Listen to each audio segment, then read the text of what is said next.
You've got questions? Andrew Mason has the answers. This is Mason's Mailbag, presented by Prime Sport. Happy new league year. Well, not yet, but at this time next week, we will be talking about the new league year. Free agency gets underway next week. Questions will start being answered. I'm Andrew Mason. Thanks for joining me on this week's Mason's Mailbag. And free agency is the subject of our first question from Harold Smith. Beyond quarterback, what position group do the Broncos have to address first in free agency? I think it's pretty clear.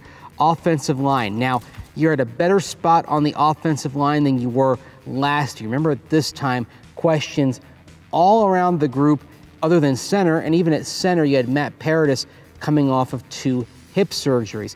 This year, you've got more certainty. You figure Garrett Bowles, going into year 2, he's going to be a starter at one of the tackle spots. Ron Leary, he's going to be a starter at guard. Now, Matt Paradis, he is hitting restricted free agency, but you would like to have him back, and you know what he can do at center. At one guard spot, you have Max Garcia and Connor McGovern. They both started last year. They could be fighting for position, but the Broncos could be looking to bolster a spot there. Right tackle, you have Menelik Watson coming back from injury.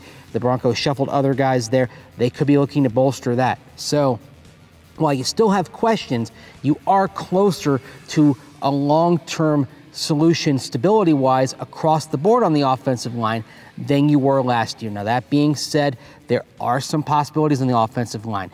Nate Solder out of New England, he's someone the Broncos could look at. Justin Pugh from the Giants, a good guard, has some experience at tackle, better at guard. He could be out there. He could be a possibility for the Broncos. If they want to go big on the offensive line and they want to address guard again, Andrew Norwell out of Carolina, I think he's probably the best offensive lineman on the market. Carolina did not franchise tag him. He's someone that you could look at. There are some big possibilities there.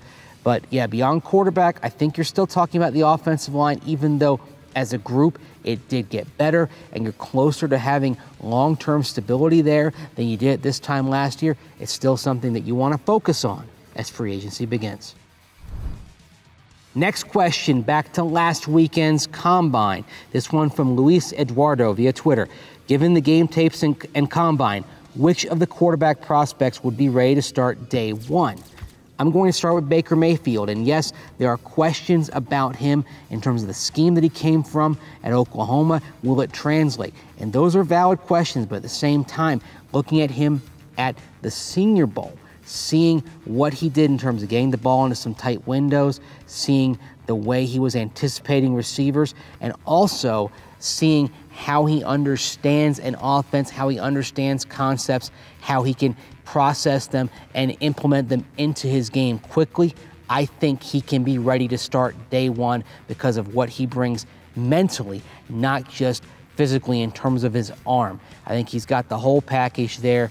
You know, people are going to knock his height. I'm not really concerned about that. I think he's got all the other tools, and I think he can be ready to go. The next guy who I think would be ready is Josh Rosen out of UCLA, another guy who's really smart, who understands the offensive concepts you're going to need to know at the next level. The concern on him, of course, is the injury history, but I think he's ready to go. Sam Darnold, a little bit more of a project. You know, he's been in some more pro-style concepts at USC, but at the same time, not a lot of experience under center. So that's something you can say about most of these quarterbacks, but even Sam Darnold, fewer than 10% of his snaps at USC were under center. So that's something he's going to have to adjust to, and he's younger than most of these other prospects, so he's got some learning to do. And then Josh Allen out of Wyoming, certainly he has a ways to go.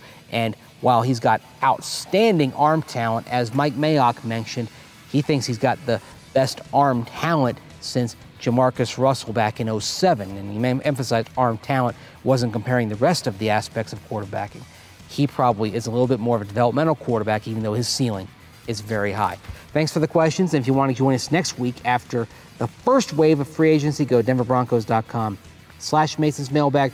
Find me on Twitter. I'm at Mase Denver, or listen to me every weekday with Steve Atwater and Ryan Edwards on Orange and Blue 760, First and 10 at 10 a.m. to 1 p.m. Mountain Time. Take care, and thanks for watching.